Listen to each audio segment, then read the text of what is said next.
약속이 하득하여도 나의 자리를 힘써 지키리 주의 마음에 합한 자 되어 그 길 기꺼이 나 걷게 하소서. 주의 계획은 성실하시니 나의 고백은 온전케 하네. 주의 나라가 세워지길 바라며 모든 것 기꺼이 주께 드리네.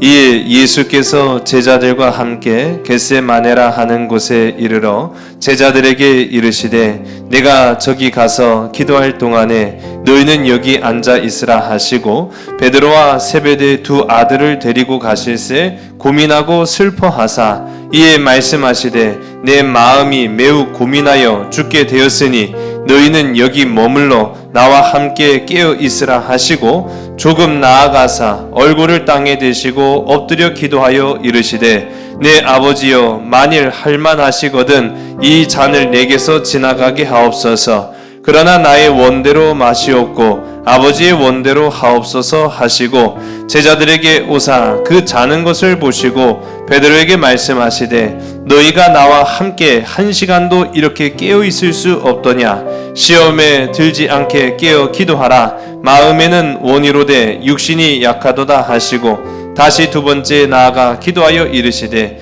내 아버지여 만일 내가 마시지 않고는 이 잔이 내게서 지나갈 수 없거든 아버지의 원대로 되기를 원하나이다 하시고 다시 오사 보신즉 그들이 자니 이는 그들의 눈이 피곤함일러라. 또 그들을 두시고 나아가 세 번째 같은 말씀으로 기도하신 후 이에 제자들에게 오사 이르시되 이제는 자고 쉬라. 보라 때가 가까이 왔으니 인자가 죄인의 손에 팔리느니라. 일어나라 함께 가자. 보라 나를 파는 자가 가까이 왔느니라. 아멘.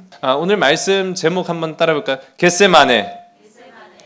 겟세마네라고 하면은 뭐 다른 수식어가 필요 없는데 제가 부제로 기름 짜는 틀이라는 부제를 한번 넣어봤습니다. 이 겟세마네라고 하면은 뭐 우리가 모르는 그리스도인들은 아마 없으실 거고요.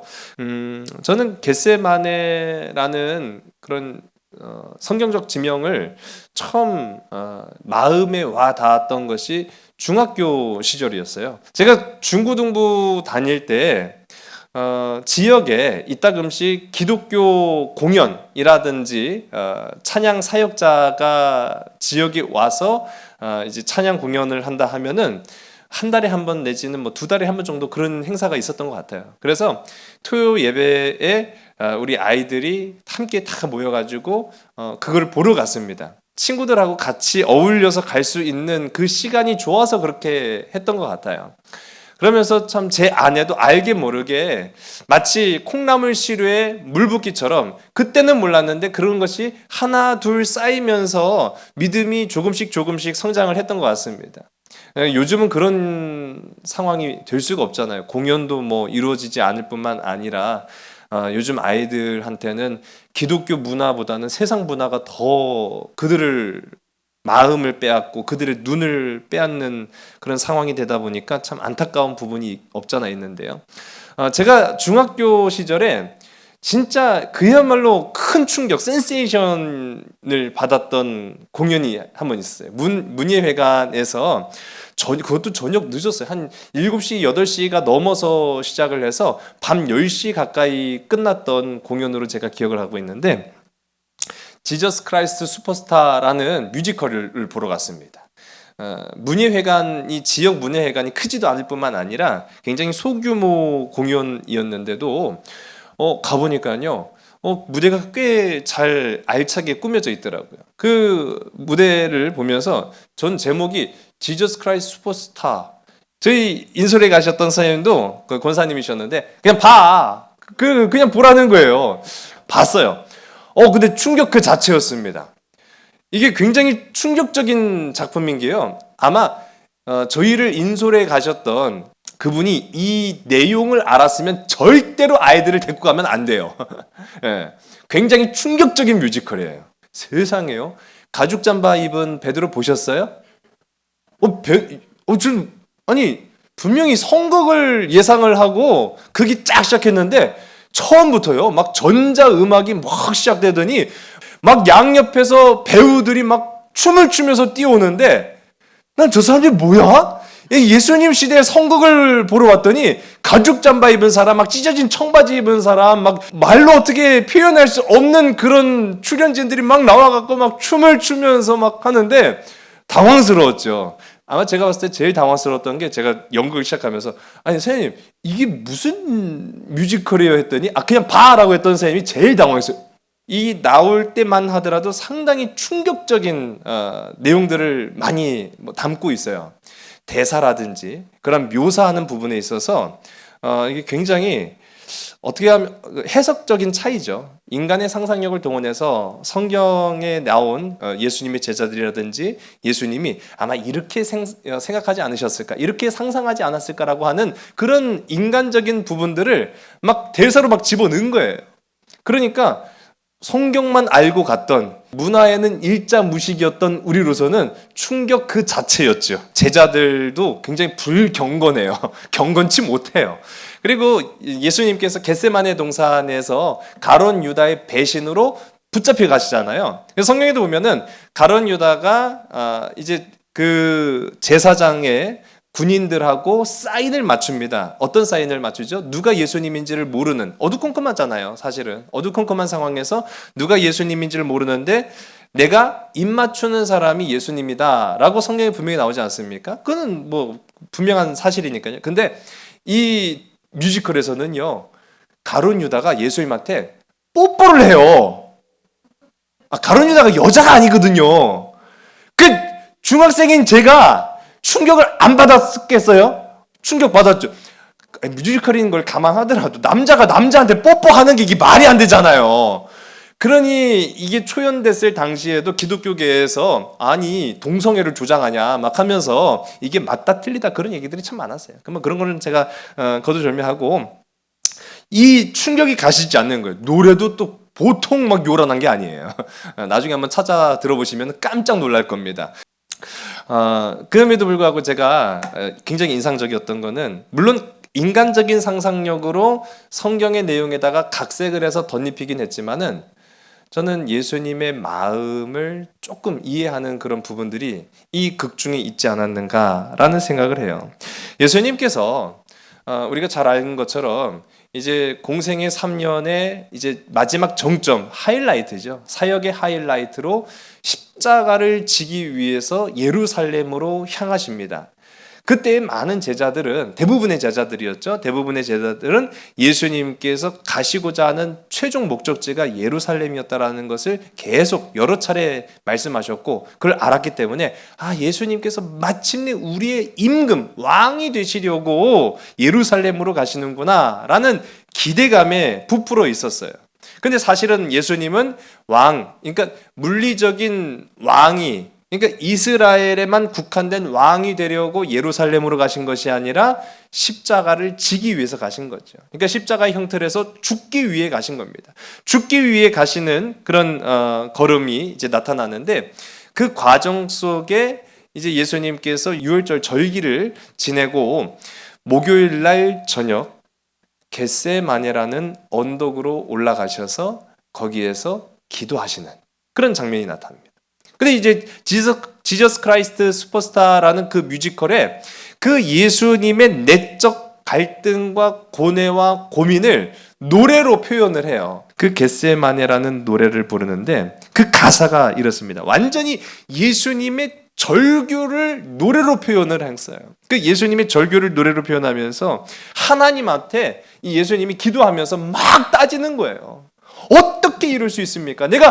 당신이 나를 보내셔가지고 내가 단 한 번도 누구도 그렇게 하지 못했던 일을 내가 지금까지 단 한 번도 어기지 않고 3년 동안 그렇게 열심히 했는데 이제는 나보고 죽으라고요?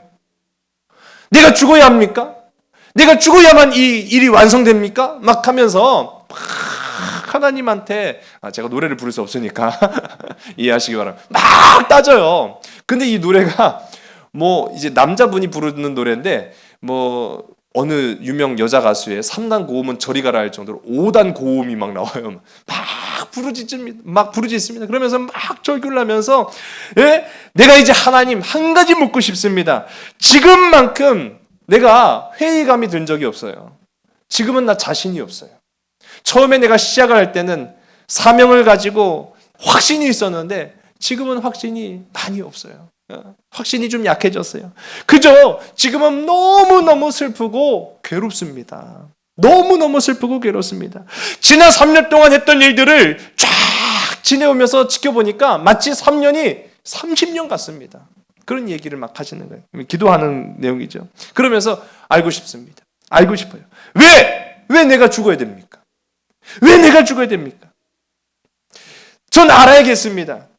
이 죽음의 대가가 무엇을 줍니까? 이 죽음의 대가가 뭡니까? 왜 내가 죽어야만 하나요? 하면서 막 예수님이 그 겟세마네 동산에서 절규하면서 막 부르짖어요. 그러는 가운데 왜 당신은 장소와 방법은 말씀하시면서 내가 죽어야 되는 그 이유는 말씀해 주지 않습니까? 알겠습니다. 내가 죽겠습니다. 내가 죽겠습니다.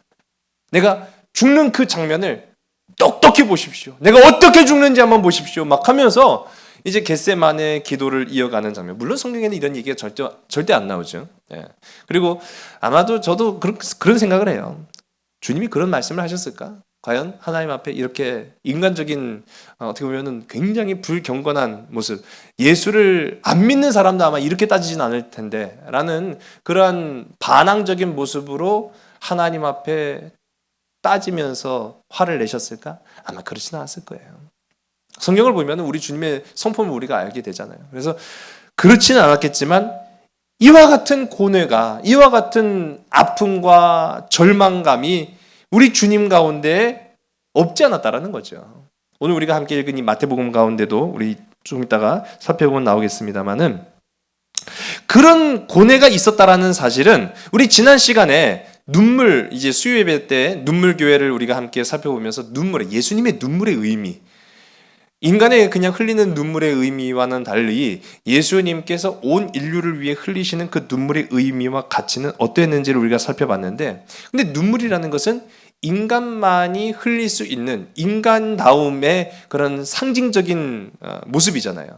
근데 죽음 앞에 두렵다라고 하는 것은 그 또한 인간다운 모습의 한 단면이지 않을까. 그리고 우리 주님은 눈물도 흘리셨고, 우리 주님은 배고파하시기도 했고, 우리 주님은 가슴 아파하실 수도 있었고, 또 이 겟세마네 동산에서의 그 절절한 기도처럼 우리 주님도 때로는 고민하셨고 슬퍼하셨고 괴로워하셨다 라는 그런 모습들을 이제 좀 살펴보는데, 오늘 우리가 이제 이 말씀을 통해서 겟세마네라는 장소를 통해서 우리가 해야 되는 작업은요, 예수님의 마음을 알아가는 것, 예수님의 마음 알아가기라는 거예요.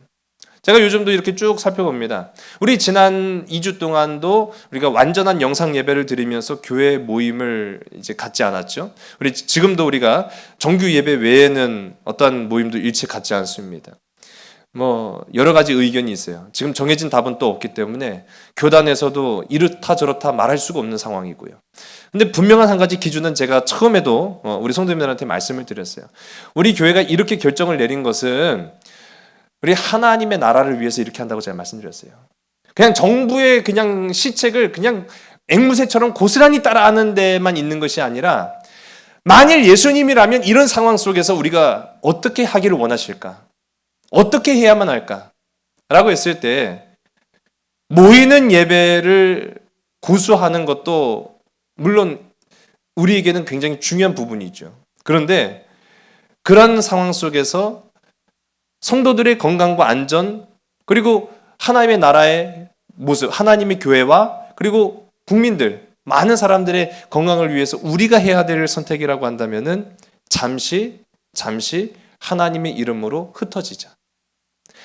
잠시 하나님의 이름으로 흩어지는 것 또한 주님의 뜻이 아닐까라는 그런 생각을 갖게 되었습니다. 우리 그렇게 했고요. 근데 이제 예수님의 마음을 이해하면서 산다라는 것은 우리 그리스도인들에게는 굉장히 중요한 부분이거든요. 예루살렘 이제 성 밖으로 지난주부터 나와서 우리 쭉 한번 돌아보는데 주기도문 교회를 우리가 살펴봤고요. 또 그 지난주에는 이제 눈물교회를 살펴봤고 오늘은 그곳에서 아주 멀지 않은 곳에 위치한 만국교회라는 곳을 우리가 이제 좀 살펴보려고 합니다. 만국교회 하면은 이름에서 느껴지는 그 이미지가 이제 만국교회. 모든 나라의 교회, 뭐 그런 의미가 될까요? 근데 만국교회라는 이름이 어떻게 보면 좀 성지순례의 그 느낌과는 굉장히 좀 거리가 있어 보이는데 사실은 이 만국교회의 원래 이름은 만국교회가 아니라 고통의 교회예요. 고통의 교회. 네, 고통의 교회.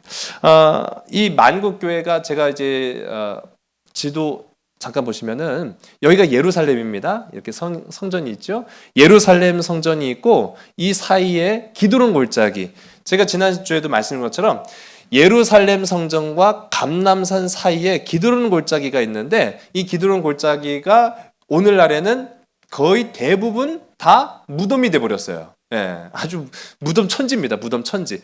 이 무덤이 되어 있고 우리 지난주에는 주지난주에는 주기도문 교회 그리고 눈물 교회 그 밑으로 좀 더 내려가면은 겟세마네 교회. 겟세마네 교회가 이제 오늘 우리가 함께 살펴볼 만국 교회, 고통의 교회가 이제 이 부분인데요.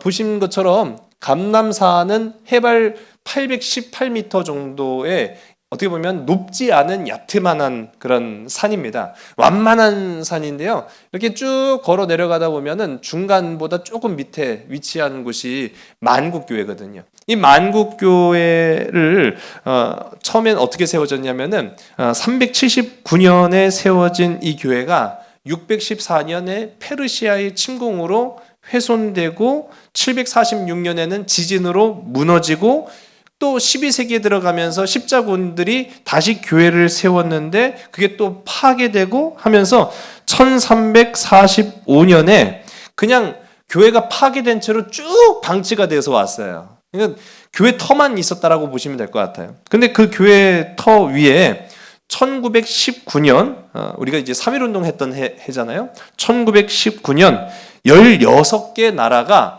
우리가 이곳에 예수님께서 눈물로써 기도하신 이 겟세마네 언덕에 교회를 짓자라고 해서 16개 나라가 후원을 합니다. 물질적으로 후원하고 건축자재를 보내고 그렇게 해서 16개 나라의 후원으로 교회가 세워져요. 그게 오늘날에 이제 보시면은 이 교회가 만국교회다라는 그래서 온 세계가 하나님의 은혜로 도움을 서로 줘서 지었다라고 해서 만국이 도와서 세운 교회 뭐 그런 의미로 만국교회 이름을 그렇게 지었어요. 우리 지난주 눈물 모양의 눈물교회 그 건축을 한 사람이 이탈리아의 바를루치라고 말씀드렸잖아요. 그 사람은 이제 성경을 보면서 영감을 받는 거예요. 성경의 영감을 받아가지고 여기다 이렇게 교회를 지으면 되겠다라고 해서 교회를 건축을 하는데 이 바를루치가 지은 교회입니다. 그렇게 해서 1924년 6월에 완공이 돼요.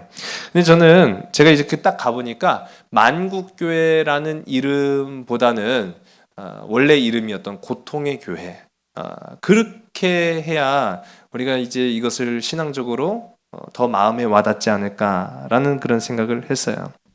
제가 가보니까요, 그 앞에서 참 제가 그 계단에 앉은 이유가 있습니다.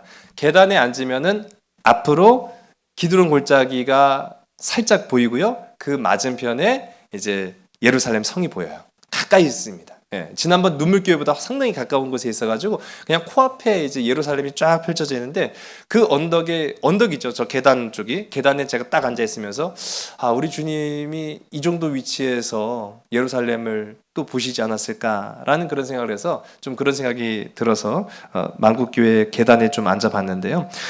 이 교회 안으로 들어가 보게 되면은 아주 유명한 이제 그림이죠. 예수님께서 겟세마네 언덕에서 기도하시는 그런 모습. 옆에 있는 나무는 어떤 나무일까요? 맞습니다. 감람나무, 올리브나무. 예, 여기가 이제 지난주 제가 이 만국교회 또 우리 주기도문교회, 눈물교회 있는 산이 어떤 산이라고요? 그렇죠, 감람산.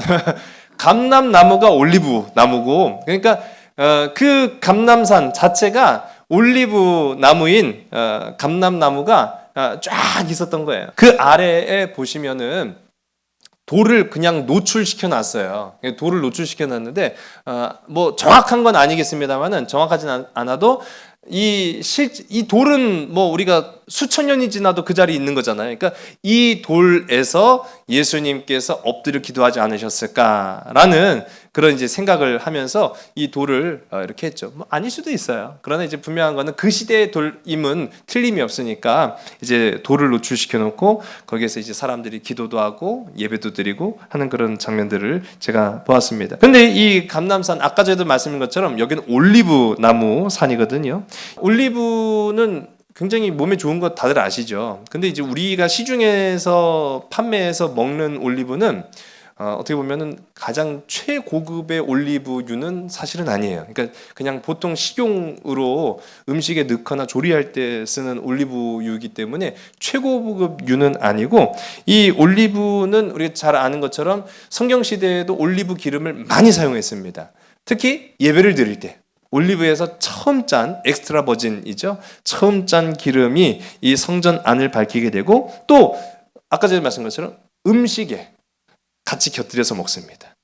또 한 가지 성경에 중요한 거 지금 나왔죠. 제사를 드릴 때, 두 번째로 음식, 세 번째로는 어디에 이 올리브를 썼을까요? 맞습니다. 좋은 거는 몸에 양보합니다. 그래가지고 이 올리브를 몸에 바르는 거예요. 올리브를 몸에 바르면은 향균 작용도 뭐 있다고는 하고, 저는 뭐 그쪽으로는 잘 모르겠습니다만은 올리브 기름이 몸에 바르면 어떻게 보면 옛날 시대에는 뭐 우리가 바르는 것처럼 뭐 크림이라든지 뭐 핸드크림, 뭐 얼굴에 바르는 크림, 그런 것들이 없잖아요. 근데 기름을 이렇게 바르게 되면은 그 거칠은 사막 땅의 그 바람 그 뜨거운 태양을 보호해 준다고 합니다. 그러니까 굉장히 이제 기름이 몸에 좋다는 걸 아마 알았던 것 같아요. 그래서 몸에 바르는데, 대표적으로 우리가 그런 건강을 위해서 몸에 바르는 것 말고 성경에 나오는 몸에 기름 바를 때가 딱 두 번 있습니다. 언제 몸에 기름을 바를까요? 하나는 왕에게 기름을 붓습니다. 또 다른 한 경우는 누구에게 기름을 부을까요? 제사장에게 기름을 붓습니다. 그거는 성경적인 의미로 거룩하게 구별되었다라고 하는 의미예요. 거룩하게 구별되었다. 올리브 열매를 따서 먹기도 하지만은 그걸 기름으로 짜기 위해서는 짜야죠. 짜는 행위가 필요합니다. 그래서 지금 보시면은 이게 아마도 성경 시대에 이런 형태로 사용되지 않았을까라는 걸 복원해 놓은 거예요.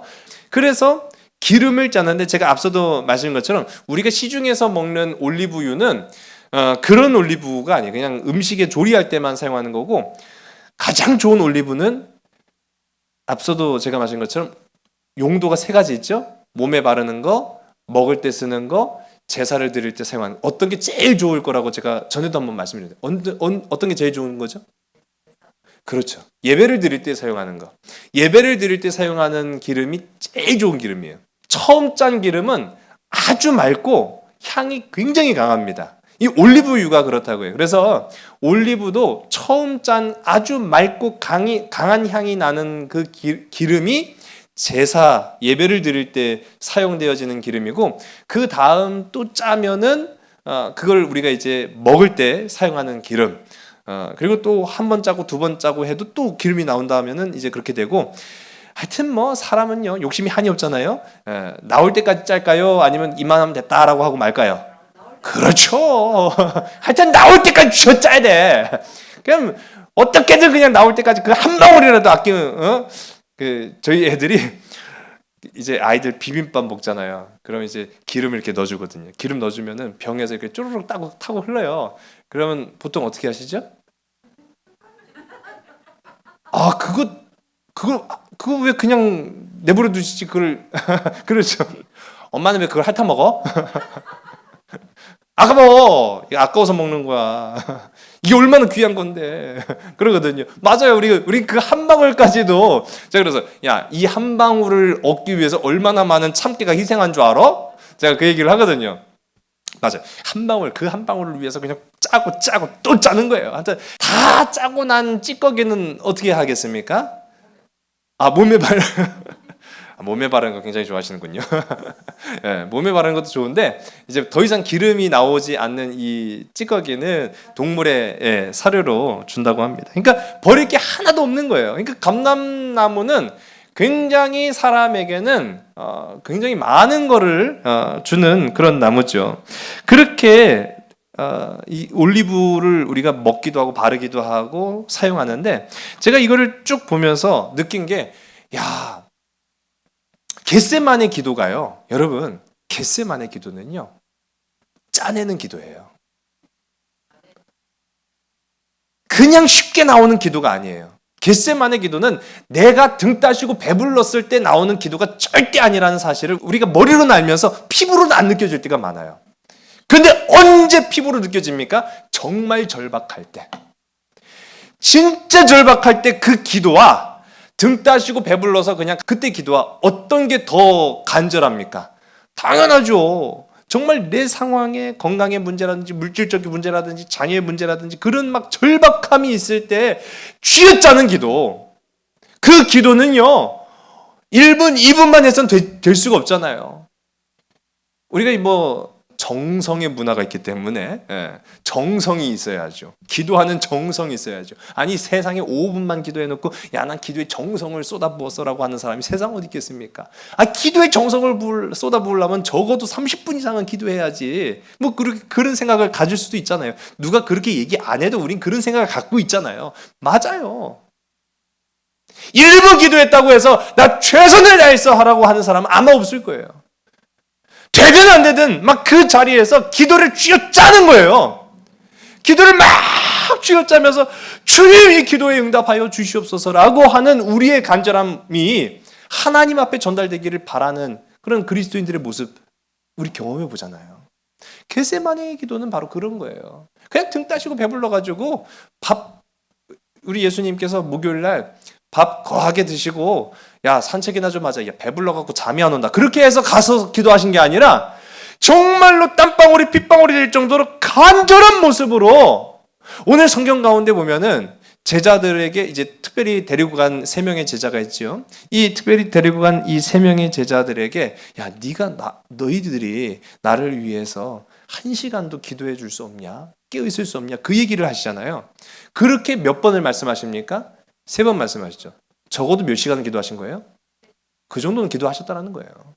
적어도 3시간은 지금 기도하시면서 우리 주님이 그 간절한 기도를 겟세마네, 제가 앞서 또 말씀한 것처럼 물론 경건성을 떠나서 이 지저스 크라이스트 슈퍼스타라는 그 뮤지컬에서 나오는 예수님이 정말로 그냥 그 안에 막 있는 그 궁금증과 어떻게 보면 감정적 표출을 막 극도로 끌어올리면서 내가 죽어야 됩니까? 내가 죽어야 됩니까? 왜 죽어야 됩니까? 이 죽음의 대가는 무엇입니까? 막 호소하고 절규했던 그런 모습처럼 우리 주님이 겟세마네 동산에서 그런 간절함으로 기도하지 않으셨을까라는 그런 생각을 해요. 그래서 이 만국교회, 겟세마네에 세워져 있는 만국교회는 만국교회라는 이름보다는 우리의 고통을 쥐어짜면서까지 하나님 앞에 호소하는 이 고난의 장소, 고통의 교회가 오늘 우리가 보는 이 장소이지 않을까라는 생각을 해보게 됩니다.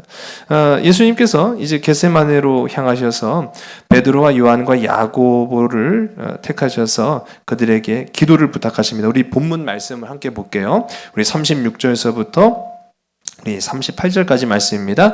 이에 예수께서 제자들과 함께 겟세마네라 하는 곳에 이르러 제자들에게 이르시되 내가 저기 가서 기도할 동안에 너희는 여기 앉아 있으라 하시고 베드로와 세베대 두 아들을 데리고 가실새 고민하고 슬퍼하사 이에 말씀하시되 내 마음이 매우 고민하여 죽게 되었으니 너희는 여기 머물러 나와 함께 깨어 있으라 하시고 아멘. 예수님께서 그 세 명 택하신 베드로와 야고보와 이 요한에게 나를 위해 기도해 달라고 부탁하시면서 뭐라고 말씀하신 장면이 있잖아요. 근데 그 장면에서 우리가 주목해 볼 만한 단어가 있습니다. 세 가지 단어를 좀 주목을 해봐야 되는데 첫 번째는 고민. 예수님의 입에서 나온 말이에요. 고민, 슬픔, 죽음. 이 세 가지 단어가 예수님의 입을 통해서 나왔습니다. 자, 이게 굉장히 중요한 부분이에요. 지금까지 3년 동안 예수님을 따라다니면서 예수님의 입에서 고민과 슬픔과 죽음이 단 한 번도 한꺼번에 나온 적이 없었어요. 아니, 고민이라는 말 자체가 예수님께서 하신 적이 별로 없어요. 슬픔? 그런 단어를 표현하신 적이 없어요. 그런데 이 겟세마네 언덕에서 우리 예수님이 고민, 슬픔, 죽음이라는 단어를 한 번에 말씀하셨어요. 이게 굉장히 중요한 부분이거든요. 우리가 간과하고 그냥 지나치기 쉬운데 지금까지 알던 예수님과는 전혀 다른 모습이 지금 이 겟세마네 언덕에서 펼쳐지고 있는 겁니다. 그것도 3번이나 연속적으로 우리 주님이 내가 지금 고민하고 있다. 내가 지금 굉장히 슬프다. 그리고 이 고민과 슬픔은 죽음 때문이다. 라고 우리 주님이 말씀하시거든요. 그래서 앞서도 제가 말씀한 것처럼 쥐어짜는 기도의 장소, 이 겟세마네는요, 고뇌의 장소예요. 슬픔의 장소예요. 죽음의 장소예요. 우리가 뭔가를 골똘하게 생각하거나 막 고민에 빠져 있고 근심, 걱정, 염려하면은 머리가 어때요? 굉장히 맑아지죠. 와, 고민을 했더니 머리가 맑아져. 그런 사람 단 한 사람도 본 적이 없어요.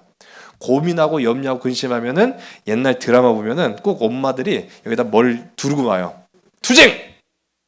아니죠. 흰 띠를 두르고 오셔가지고 아이고 머리야, 아이고 머리야. 꼭 드라마에서 내가 머리 아프다라는 거를 나타내는 그런 상징적인 그 소품으로 쓰이는지 모르겠습니다만은 머리 꼭 흰 띠를 들어와서 아이고 머리야 그러시는 거예요. 고민하면 머리가 아파요. 머리가 깨지게 아파요. 예. 머리가 깨지게 아프는데 저는 이 머리가 깨지게 아픈 그 작업, 제가 우리 아이들한테도 요즘 뭐 방학 기간이고 하니까 제가 할 수만 있는 대로 그냥 좀 홈스쿨을 좀 하려고 홈스쿨링을 좀 하는데 제 뜻대로 사실은 안 되죠. 뭐. 근데 이제 애 붙잡고 있다 보면은 저도 스트레스 받고 애도 스트레스 받고 다 같이 스트레스 받으면서 이제 공부를 하는 거예요. 근데 저희 애가 그래요. 아빠 머리가 아파. 그러면 왜? 잠 못 자서? 아니 그냥 나도 모르겠는데 머리가 아프네. 그래서 제가 나도 머리 아프다 임마. 그게 네가 머리가 좋아지려고 하는 거야. 네가 그동안 얼마나 머리가 아팠으면 머리가 아프겠어. 제가 그렇게 면박을 주면서도 속으로 아고 나도 머리가 아파 죽겠네. 제가 그러고 듣거든요. 근데 진짜 우리가 그래요. 머리를 막 안 쓰던 머리를 써서 그런지 몰라도 고민하고 염려하고 근심하고 그러면은요 막 깨어지게 아파요. 마치 누군가 내 머리를 쥐어짜고 있는 것만 같은. 네. 누군가 내 머리를 쥐어짜고 있는 것만 같은 그런 상상을 초월하는 고통이 우리에게 임하잖아요. 여러분, 우리 주님의 고통은 어땠을까? 우리 주님의 고통은 어땠을까? 한 사람의 개인, 자기 자신의 죄과를 위해서 겟세마네에서 그렇게 간절하게 기도하신 것이 아니었으면 우리는 알지 않습니까? 온 인류, 온 백성들을 위해서 그들을 대신하여 죽음이라는 그 사망의 무게를, 멍에를 지시고 이제 십자가에 쓰셔야 되는데 그 사망이라는 멍에가 짓누르는 그 고통과 압박이 어마어마하지 않았을까라는 생각을 하는 거예요. 어떻게 보면 우리가 죽을 것 같아. 죽겠어. 왜요? 골치 아프니까. 우리는 골치 아파서 죽겠다라는 얘기를 하잖아요. 정말로 죽지 않는 문제임에도 불구하고 우리는 골치 아파 죽겠다라고 얘기하잖아요. 근데 온 인류의 진짜 실질적인 죽음을 대신 지기 위해서 십자가에 쓰셔야 했던 우리 주님의 고뇌, 그 쥐어짜는 듯한 고통은 이루 말로 할 수 없었던 거죠. 상상을 초월하고 있었던 겁니다. 그런데 여러분, 이제 우리가 결론으로 나아갑니다. 예수의 마음이 어땠을까라는 것을 이해하면서 주님이 우리에게 보여주신 그 결론을 보면은요, 그러셨구나. 그래서 그렇게 고민하셨고 그 고민의 결과는 결코 헛되지 않았구나라는 것을 우리가 알 수 있는 장면이 있어요. 자, 결정적인 차이가 있습니다. 인간의 고민이 가지고 오는 결과는 뭡니까? 병이에요, 병. 인간의 고민, 머리 아파, 죽겠네, 막 골치가 아프면 나중에 이제 병원에 가서 이제 진단을 받고 약을 처방받고 약을 먹는 순간 나는 뭐가 되는 거예요? 환자가 되는 거예요. 고민하면은 결과적으로는 환자밖에 될 수 없어요. 여러분, 우리가 슬퍼하면은 인간의 슬픔이 가지고 오는 결과는 무엇입니까? 죽음이에요. 키에르케고가 죽음에 이르는 병, 인간의 좌절감이에요. 좌절감. 슬픔이에요. 애통함이에요. 결국 그것이 인간을 죽음에 이르게 만드는 거예요. 뭐 사지가 절단돼서 죽고 뭐 그런 것이 문제가 아니라 인간은 결국은 절망함으로 말미암아, 낙심함으로 말미암아 죽는 거예요. 산 목숨이 아니에요. 살아는 있지만 이미 죽은 거예요.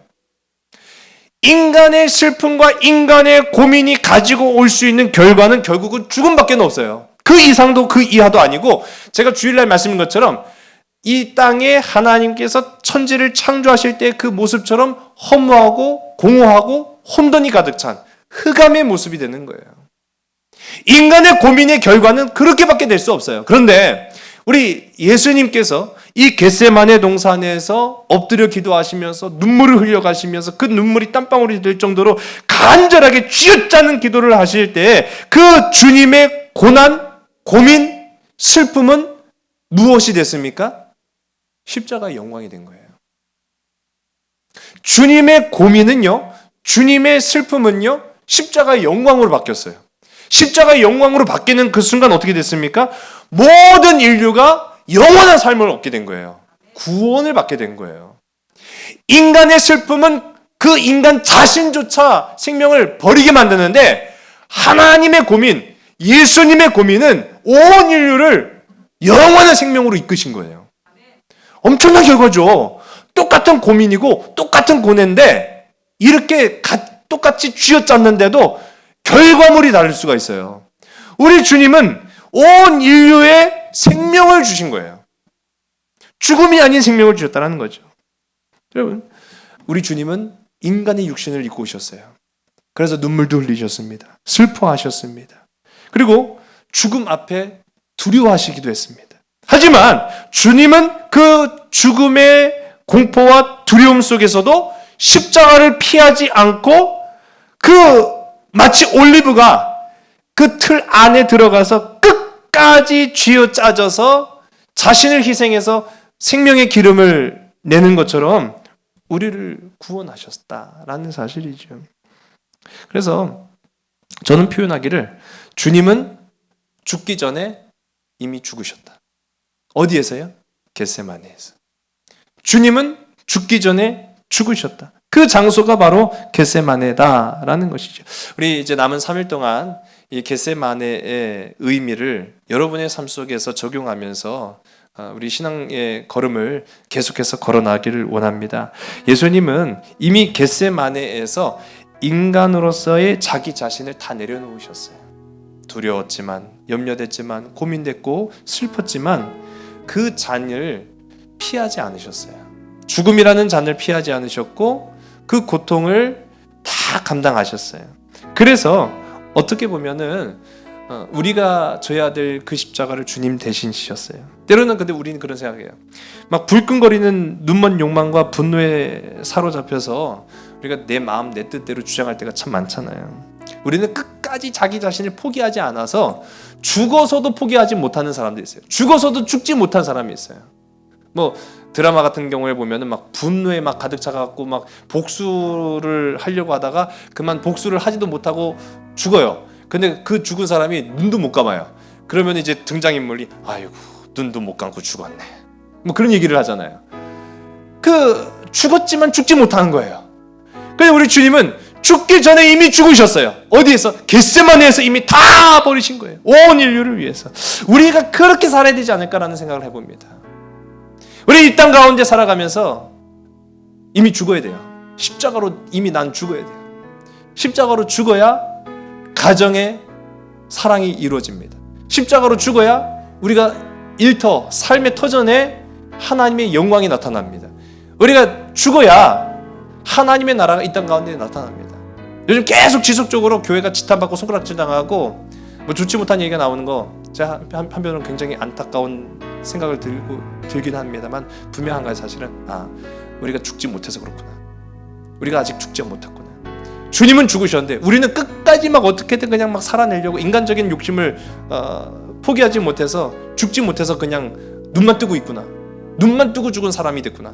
그런 생각을 가져요. 주님은 죽으셨어요. 겟세마네에서 이미 주님은 죽으셨다. 십자가로 바로 가신 것이 아니라 겟세마네의 고난이 먼저 있어야 사명은 이루어집니다. 오늘 저와 여러분의 삶 속에도 어떻게 보면은 쉬운 과정은 아니에요.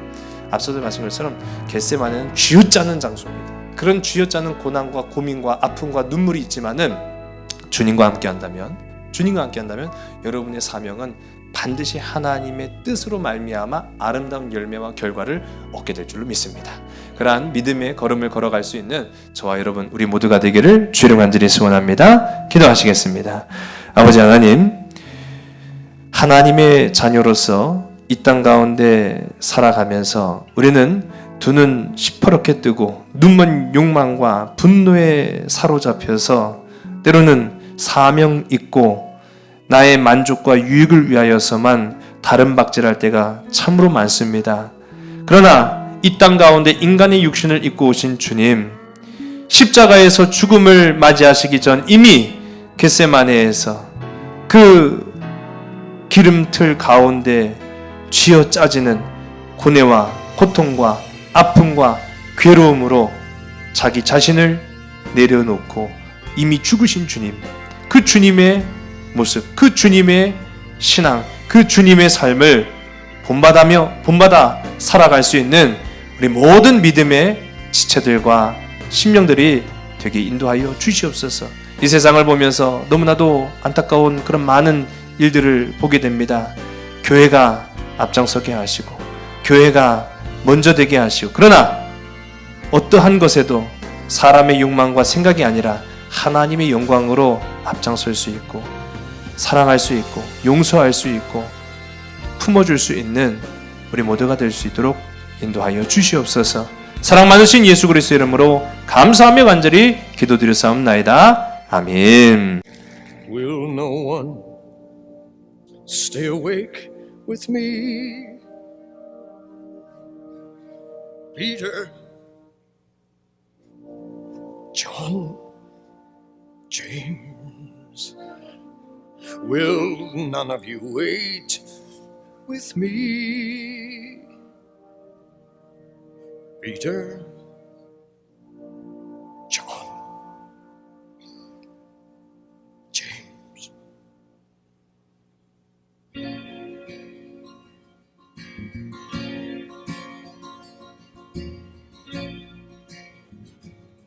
I only want to say, if there is a way, take this cup away from me, for I don't want to taste its poison, feel it burn me. I have changed. I'm not as sure as when we started. Then I was inspired. Now I'm sad and tired. Listen, surely I've exceeded expectation. I've Tried for 3 years, seems like 30. Could you ask as much from any other man? But if I die, see the saga through and do the things you ask of me. Let them hate me, hit me, hurt me, nail me to the tree. I want to know my God, want to know my God, want to see my God, want to see my God. Why I should die? Would I be more noticed than I ever was before? Would the things I've said and done matter anymore? I'd have to know my Lord, have to know my Lord, have to see my Lord, have to see my Lord. If I die, what will be my reward? If I die, what will be my reward? Have to know my Lord, have to know my Lord. Why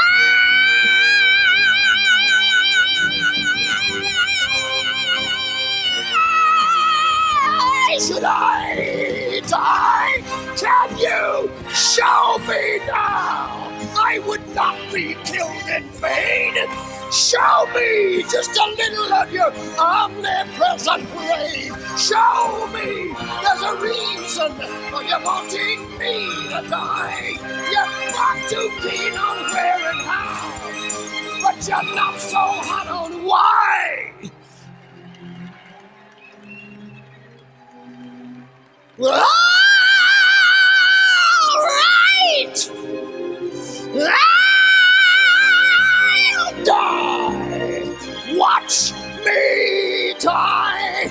See how I'll die!